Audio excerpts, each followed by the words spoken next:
Assalamualaikum warahmatullahi wabarakatuh.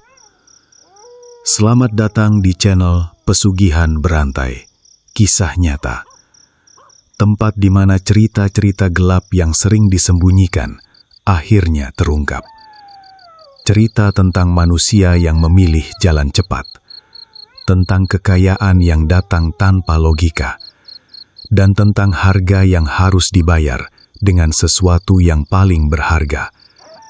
Di sini bukan sekadar cerita horor, tapi kisah nyata yang dipercaya terjadi di sekitar kita. Jadi, pastikan kamu menonton sampai akhir, karena setiap cerita selalu menyisakan sesuatu yang tidak bisa dijelaskan. Matikan lampu, gunakan headset kamu, dan bersiaplah, karena malam ini kita akan masuk ke dalam kisah yang mungkin tidak seharusnya. Malam itu, hujan turun seperti tak ingin berhenti, membasahi atap rumah kecil milik Raka hingga menetes di beberapa sudut yang sudah lapuk. Di dalam, pria berusia 34 tahun itu duduk sendirian di kursi kayu, menatap kosong buku catatan lusuh di tangannya. Angka-angka di sana seperti menertawakannya, hutang demi hutang yang tak kunjung terbayar, seolah hidupnya berjalan mundur tanpa arah. Raka menghela napas panjang. Dadanya terasa berat, seperti ada sesuatu yang menekan dari dalam. Ia bukan tidak berusaha. Setiap hari ia membuka warung kecil di depan rumahnya sejak pagi buta, berharap ada pembeli datang. Tapi yang datang hanya angin, debu jalanan, dan sesekali orang yang sekadar bertanya harga, lalu pergi tanpa membeli. "Mas?" Suara Sari terdengar dari dapur, pelan namun penuh beban. Raka tidak langsung menoleh. Ia sudah tahu apa yang akan dibicarakan. "Kita harus bayar utang minggu ini," kata Pak RT tadi sore. "Kalau belum juga, rumah kita bisa disita." Kalimat itu menggantung di udara, tidak selesai, tapi cukup untuk menghancurkan sisa harapan. Raka menutup matanya sejenak. "Iya, aku tahu." Sari keluar dari dapur, wajahnya pucat, matanya sembab. Perempuan berusia 30 tahun itu tampak jauh lebih tua dari usianya sekarang. Hidup benar-benar mengikis mereka berdua tanpa ampun. "Terus, kita harus gimana, Mas?" Suaranya bergetar. "Warung sepi terus, uang gak ada. Bayu juga belum kita bawa ke dokter." Nama itu membuat Raka langsung menoleh. Di sudut ruangan, Bayu, anak mereka yang baru berusia 8 tahun, terbaring lemah di atas tikar tipis. Tubuhnya menggigil meski sudah diselimuti. Napasnya berat, dan sesekali terdengar batuk kecil yang membuat hati siapapun yang mendengarnya terasa perih. Raka menunduk, tangannya mengepal di atas lutut. "Aku belum punya uang, Sar." Sari terdiam, air matanya jatuh tanpa suara. "Mas itu bapaknya," bisiknya lirih, hampir seperti menyalahkan, tapi lebih terdengar seperti putus asa. Kalimat itu menancap dalam di dada Raka. Ia ingin marah, ingin membela diri, tapi semua kata terasa sia-sia. Ketika kenyataannya memang begitu, ia tidak mampu. Hujan semakin deras, angin malam meniup celah-celah dinding kayu, membuat lampu redup di rumah itu bergoyang pelan. Bayangan mereka bertua menari di tembok, tampak seperti dua orang asing yang terjebak dalam kehidupan yang bukan milik mereka. Waktu berjalan lambat, terlalu lambat, sampai tiba-tiba, tok, tok, tok. Suara ketukan pintu terdengar jelas. Raka mengangkat kepala, alisnya berkerut. Sudah larut malam, tidak mungkin ada tamu datang kecuali membawa sesuatu yang penting atau sesuatu yang tidak diinginkan. "Siapa malam-malam begini?" gumamnya. Ia berdiri perlahan, melangkah menuju pintu dengan perasaan tidak enak. Saat dibuka, angin dingin langsung menerpa wajahnya, membawa aroma tanah basah dan sesuatu yang sulit dijelaskan. Di depan berdiri seorang pria dengan jas hujan hitam. Wajahnya samar, tertutup bayangan malam. "Raka." Suara itu dalam dan pelan. "Masih ingat aku?" Raka menyipitkan mata, mencoba mengenal. Perjalanan itu dimulai sebelum fajar benar-benar bangun. Langit masih gelap kebiruan, udara dingin menusuk kulit, dan desa tempat Raka tinggal masih terlelap dalam sunyi yang menekan. Ia berdiri di depan rumahnya beberapa saat lebih lama dari biasanya, menatap pintu kayu yang sudah kusam, seolah ragu untuk benar-benar pergi. Di dalam, Sari tertidur di samping Bayu yang masih demam. Nafas anak itu terdengar pelan, sesekali tersendat. Raka menggenggam gagang pintu, lalu melepasnya lagi. "Mas, jangan lama-lama ya." Suara Sari sempat terngiang di kepalanya dari malam sebelumnya. Raka memejamkan mata. Ada rasa bersalah yang menggantung, tapi juga ada dorongan kuat yang tidak bisa ia jelaskan. "Ini buat kalian," gumamnya lirih, lebih seperti meyakinkan diri sendiri daripada siapapun. Di luar, Darto sudah menunggu. Ia berdiri bersandar pada mobil tuanya, wajahnya tenang, seolah perjalanan ini bukan sesuatu yang aneh atau berbahaya. "Siap?" tanya Darto singkat. Raka hanya mengangguk pelan. Tidak ada kata lain yang mampu keluar dari mulutnya. Mobil itu pun melaju, meninggalkan desa yang perlahan menghilang di balik kabut pagi. Sepanjang perjalanan, Raka lebih banyak diam. Jalanan berkelok melewati hutan-hutan yang semakin lama semakin rapat. Pepohonan tinggi menjulang di kiri kanan seperti dinding gelap yang menutup dunia luar. Cahaya matahari sulit menembus masuk, membuat suasana terasa selalu redup meski hari mulai siang. "Masih bisa mundur kalau mau," ujar Darto tiba-tiba, matanya tetap fokus ke depan. Raka menoleh sedikit. "Maksudmu?" "Belum terlambat," jawab Darto datar. Begitu sampai, semuanya beda. Raka terdiam. Kata-kata itu seharusnya membuatnya berhenti, tapi entah kenapa, justru membuatnya semakin ingin tahu. "Apa yang kamu dapat dari sana?" tanya Raka akhirnya. Darto tersenyum tipis, tapi tidak langsung menjawab. Ia menarik nafas panjang, lalu berkata pelan, "Semua yang kamu lihat sekarang." Raka mengernyit. "Tapi dengan harga apa?" Pertanyaan itu menggantung. Darto tidak menjawab. Hanya ada suara mesin mobil dan gesekan ban dengan jalanan basah. Semakin jauh mereka masuk ke wilayah pegunungan, suasana semakin terasa aneh. Kabut turun perlahan, menyelimuti jalan seperti selimut tebal. Udara berubah dingin, bukan sekedar dingin biasa. Ada sensasi lain yang sulit dijelaskan, seperti diawasi. Raka merasakan bulu kuduknya berdiri. "Tempat ini," gumamnya. "Gunung Kawi," potong Darto pelan. "Banyak orang datang ke sini, tapi nggak semua pulang dengan cara yang sama." Raka menelan ludah. Mobil akhirnya berhenti di sebuah jalan sempit yang hanya cukup untuk satu kendaraan. Di depan mereka terlihat jalan setapak yang masuk ke dalam hutan. Tidak ada suara burung, tidak ada angin, hanya sunyi yang terasa terlalu dalam. "Kita jalan dari sini," kata Darto sambil turun. Raka ikut turun perlahan, kakinya terasa berat, seolah tanah di bawahnya menahan langkahnya. Ia menatap sekitar, pohon-pohon besar berdiri diam, batangnya hitam dan lembab, akar-akar menjalar seperti ular yang membeku. "Tempat ini sepi banget," ucap Raka pelan. Darto hanya tersenyum kecil. Memang harus sepi. Mereka mulai berjalan menyusuri jalan setapak. Setiap langkah terasa bergema di telinga Raka sendiri. Nafasnya mulai tidak teratur, bukan karena lelah, tapi karena perasaan tidak nyaman yang semakin kuat. Beberapa kali ia merasa seperti melihat sesuatu bergerak di antara pepohonan, bayangan hitam yang cepat hilang begitu ia mencoba fokus. "Dar, kamu lihat itu?" bisiknya. Darto tidak menoleh. "Jangan terlalu banyak lihat sekitar, fokus ke tujuan." Jawaban itu justru membuat Raka semakin gelisah. Semakin dalam mereka masuk, aroma aneh mulai tercium. Campuran antara tanah basah, daun busuk, dan bau kemenyan yang samar. Padahal tidak ada sumber api terlihat di sekitar. Langkah Raka sempat terhenti. "Bau apa ini?" Darto berhenti sebentar, lalu menoleh untuk pertama kalinya sejak tadi. "Itu tanda, kita sudah dekat." Dek. Jantung Raka berdetak lebih cepat. Di kejauhan mulai terlihat sebuah cahaya redup. Bukan cahaya lampu biasa, tapi lebih seperti nyala api yang tertutup kabut. Semakin mereka mendekat, suara samar mulai terdengar, seperti alunan gamelan, tapi pelan dan tidak utuh. Raka merasakan tenggorokannya kering. "Ini tempatnya?" Darto mengangguk pelan. Cahaya redup itu semakin jelas saat Raka melangkah mengikuti Darto. Kabut di sekitar mereka terasa semakin tebal, menempel di kulit seperti embun dingin yang tidak wajar. Setiap langkah terasa berat, seolah tanah di bawah kakinya hidup dan enggan melepaskan. Di tengah hutan itu, berdiri sebuah gubuk tua yang nyaris tak terlihat jika bukan karena cahaya temaram dari dalamnya. Dindingnya miring, atapnya ditutup daun kering, dan di sekelilingnya tergantung kain-kain lusuh yang bergerak pelan meski tak ada angin. Raka berhenti di depan gubuk itu. Nafasnya tertahan. "Di sini?" tanyanya pelan. Darto mengangguk. "Jangan banyak bicara, ikuti saja."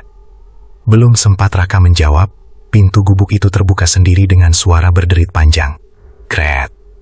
Udara di dalam terasa berbeda. Lebih hangat, tapi juga lebih sesak. Bau kemenyan langsung menusuk hidung, bercampur dengan aroma sesuatu yang amis dan tidak bisa dijelaskan. Di tengah ruangan, duduk seorang pria tua dengan tubuh kurus dan punggung sedikit membungkuk. Rambutnya putih panjang, wajahnya penuh keriput, dan matanya tajam, seolah bisa melihat sesuatu yang tidak kasat mata. Mbah Wiryo. Raka langsung tahu tanpa perlu diperkenalkan. Sudah datang. Suara lelaki tua itu serak, pelan, tapi jelas menggema di seluruh ruangan. Darto menunduk hormat. Saya bawa orangnya, Mbah. Raka berdiri kaku, tangannya dingin. Ia ingin mundur, tapi kakinya seperti menolak bergerak. Dekat, kata Mbah Wiryo singkat. Entah kenapa, tubuh Raka bergerak sendiri. Ia melangkah mendekat, duduk di hadapan lelaki tua itu. Di lantai, terlihat sesajen tersusun rapi, bunga layu, dupa menyala, dan beberapa benda yang membuat perut Raka terasa mual. Mbah Wiryo menatapnya lama, sangat lama, hingga Raka merasa seperti ditelanjangi. Seluruh isi pikirannya terbuka tanpa bisa ia sembunyikan. Kamu datang karena putus asa, ucap Mbah Wiryo. Raka menelan ludah. Saya cuma ingin hidup saya berubah, Mbah. Semua yang datang ke sini juga bilang begitu, potongnya pelan. Suasana hening, hanya suara dupa yang berderak halus saat terbakar. Tapi, tidak semua siap dengan harganya. Raka terdiam, jantungnya berdegup kencang. Harga? Apa maksudnya? Tanyanya, meski dalam hatinya ia sudah tahu. Mbah Wiryo tersenyum tipis, senyum yang tidak membawa ketenangan. Tidak ada yang gratis di dunia ini, apalagi dari yang tidak terlihat. Kalimat itu menggantung berat di udara. Darto tetap diam di samping, seolah sudah hafal semua ini. Raka menarik nafas panjang. Kalau saya mau, apa yang harus saya lakukan? Mbah Wiryo tidak langsung menjawab. Ia mengambil sebuah mangkuk kecil berisi cairan merah gelap, lalu meletakkannya di depan Raka. Berjanjian. Satu kata itu. Perjalanan pulang terasa lebih cepat. Atau mungkin hanya perasaan Raka saja yang sudah tidak lagi utuh seperti sebelumnya. Sepanjang jalan, ia hampir tidak bicara. Darto juga tidak banyak menjelaskan. Hanya sesekali melirik dengan senyum tipis yang sulit ditebak artinya. Saat mobil memasuki desa, matahari sudah mulai condong ke barat.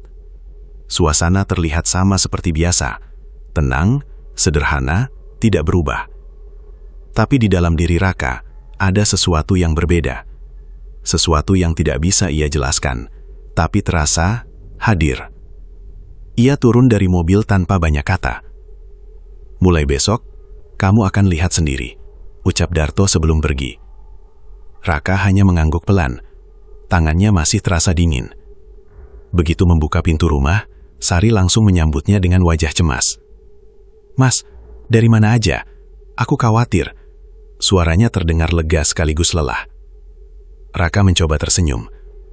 Ada urusan? Sebentar.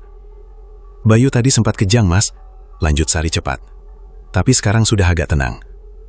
Raka langsung menoleh ke arah sudut ruangan. Bayu masih terbaring. Wajahnya pucat, tapi napasnya lebih teratur. Ada sedikit kelegaan di dada Raka, meski rasa bersalah tetap menggerogoti. Malam ini kita jaga dia bareng, kata Raka pelan. Sari mengangguk.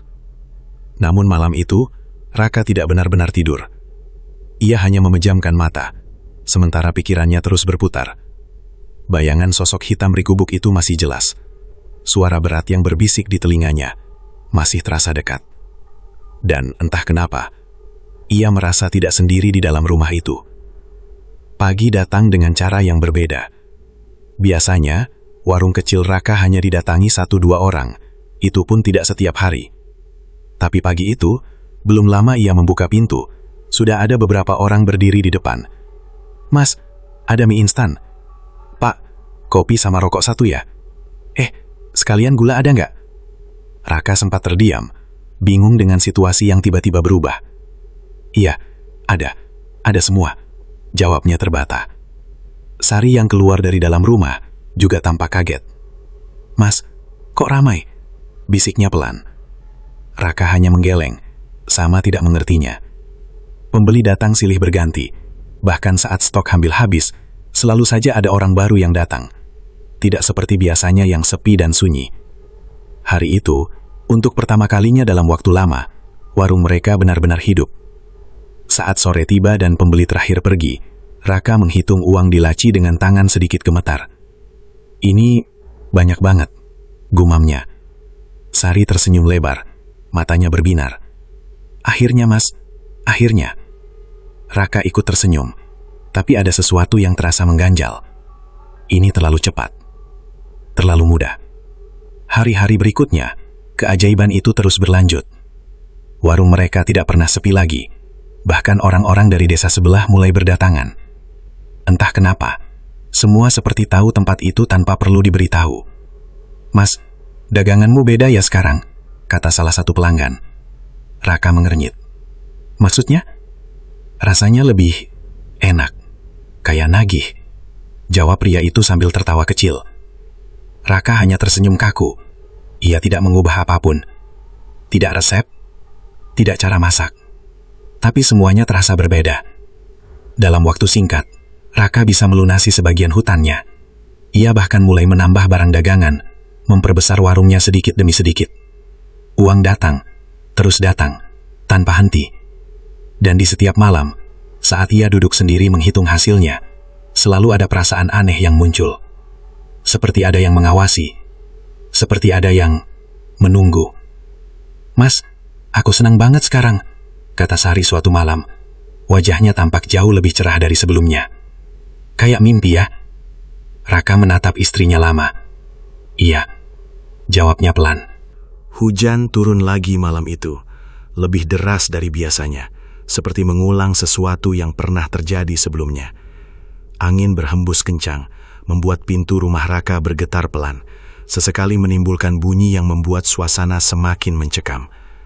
Di dalam rumah, lampu redup menggantung di langit-langit. Cahayanya naik turun seperti kelelahan menerangi ruangan. Raka duduk di depan meja kecil, menghitung uang hasil dagangan hari itu. Tumpukan uang di hadapannya semakin tebal, jauh berbeda dari hari-hari sebelumnya yang penuh kekosongan. Tapi wajahnya tidak menunjukkan rasa bahagia.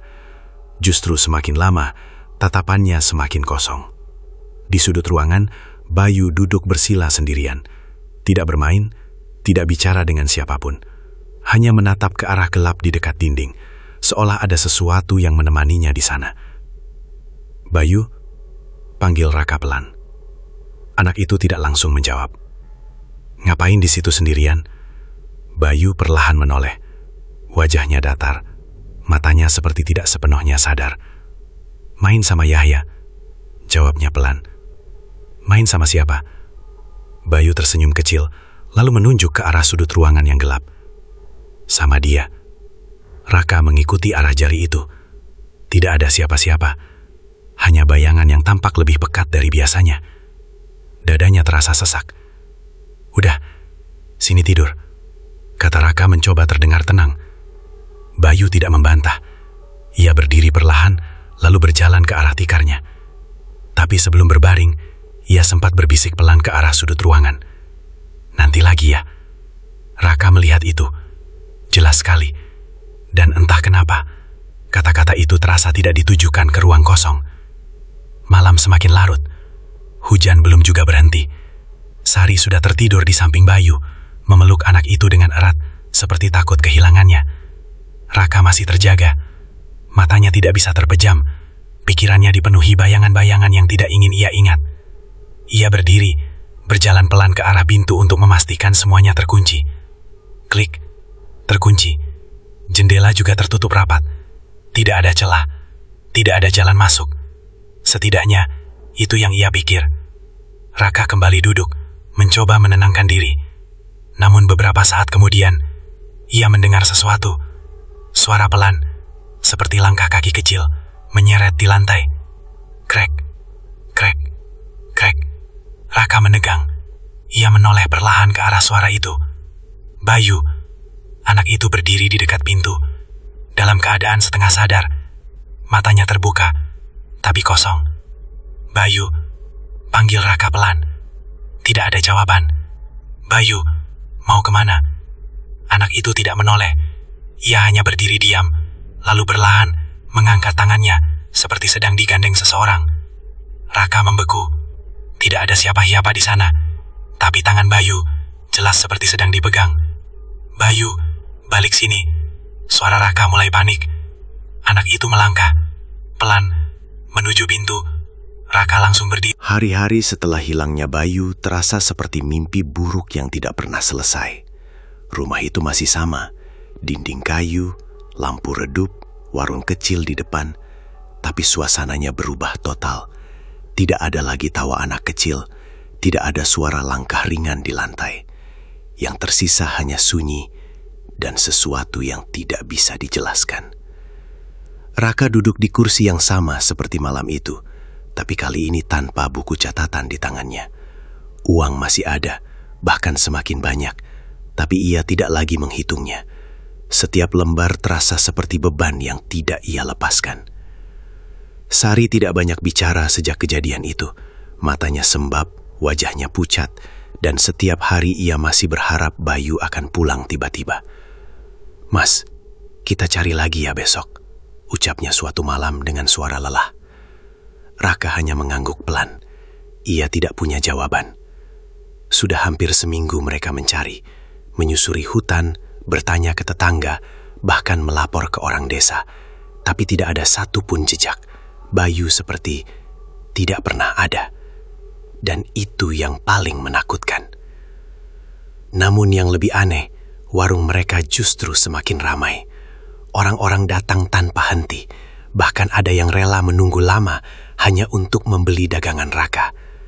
"Pak, dagangannya kok selalu enak ya?" kata seorang pembeli sambil tersenyum. Raka hanya membalas dengan senyum tipis. Ia tidak lagi merasa bangga. Justru setiap pujian terasa seperti ejekan yang halus. Sari mulai menyadari kejanggalan itu. "Mas, kamu gak merasa aneh?" tanyanya suatu sore saat warung mulai sepi. "Aneh gimana?" jawab Raka datar. "Bayu hilang, tapi rezeki kita malah makin banyak." Suaranya mengecil, kayak ada hubungannya. Raka terdiam. Ia tahu, sangat tahu, tapi ia tidak siap mengatakannya. "Itu cuma kebetulan," jawabnya akhirnya, meski terdengar tidak meyakinkan. Sari tidak membalas, tapi tatapannya berubah, penuh curiga. Malam-malam setelah itu mulai dipenuhi hal-hal yang tidak biasa. Awalnya hanya suara, tangisan kecil, pelan, seperti berasal dari dalam rumah. Raka pertama kali mendengarnya saat sedang duduk sendirian. Wah, ia langsung berdiri. "Bayu," bisiknya. Ia menyusuri setiap sudut rumah, dapur, kamar, halaman belakang.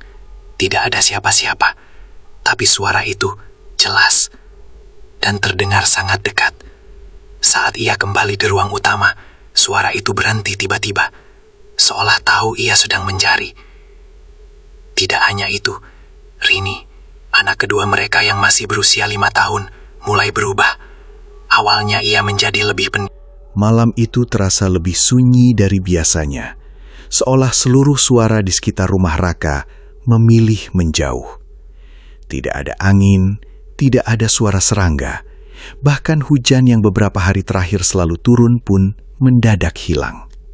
Yang tersisa hanya keheningan yang menekan, membuat dada terasa sempit. Raka duduk di lantai ruang tengah, punggungnya bersandar pada dinding kayu yang dingin. Di depannya, lampu redup menggantung tanpa tenaga. Cahayanya membuat bayangan di dinding terlihat lebih hidup dari seharusnya. Ia menunduk. Kedua tangannya menutup wajah, napasnya berat dan tidak teratur. Di dalam kamar, Sari sedang menidurkan Rini. Suara anak itu masih sesekali terdengar mengigau, menyebut sesuatu yang tidak jelas.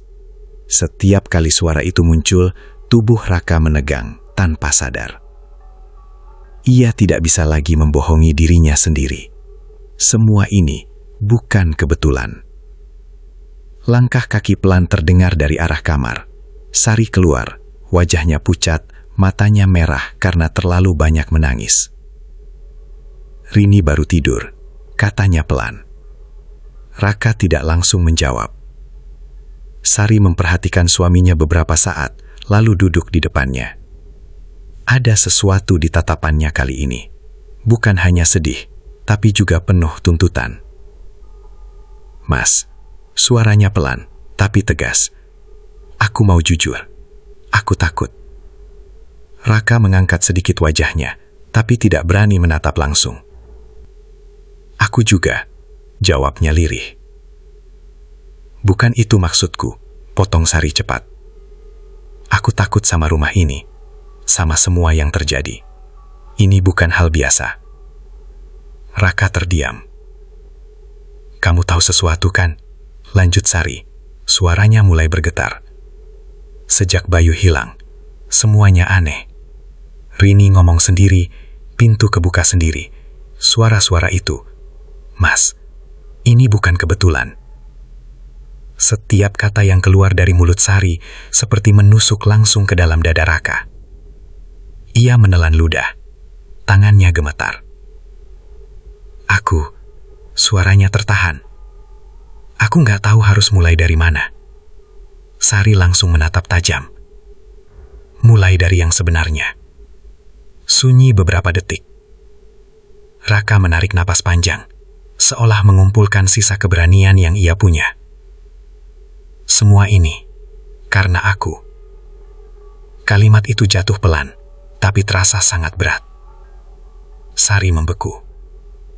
Maksud kamu? Raka akhirnya mengangkat wajahnya.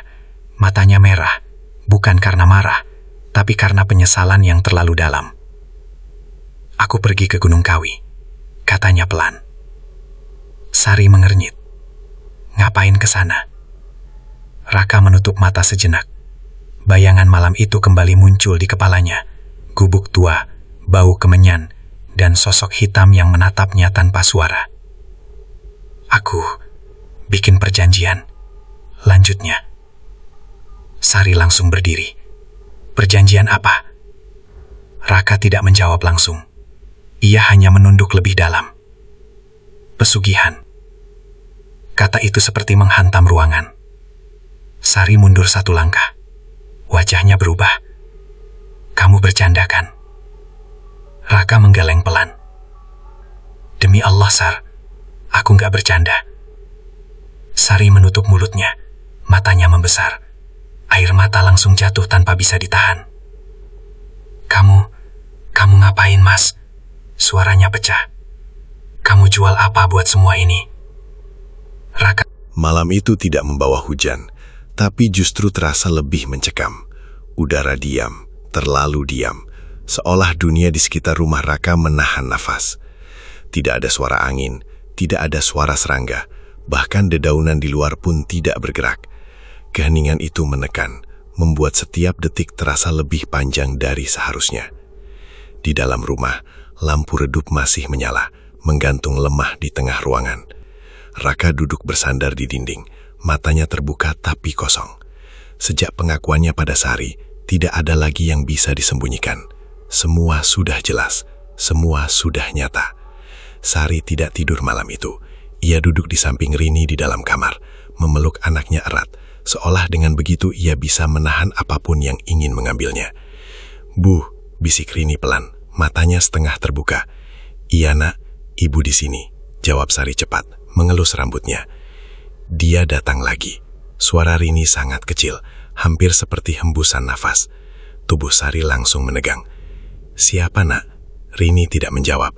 Ia hanya memeluk ibunya lebih erat. Sari menahan nafas.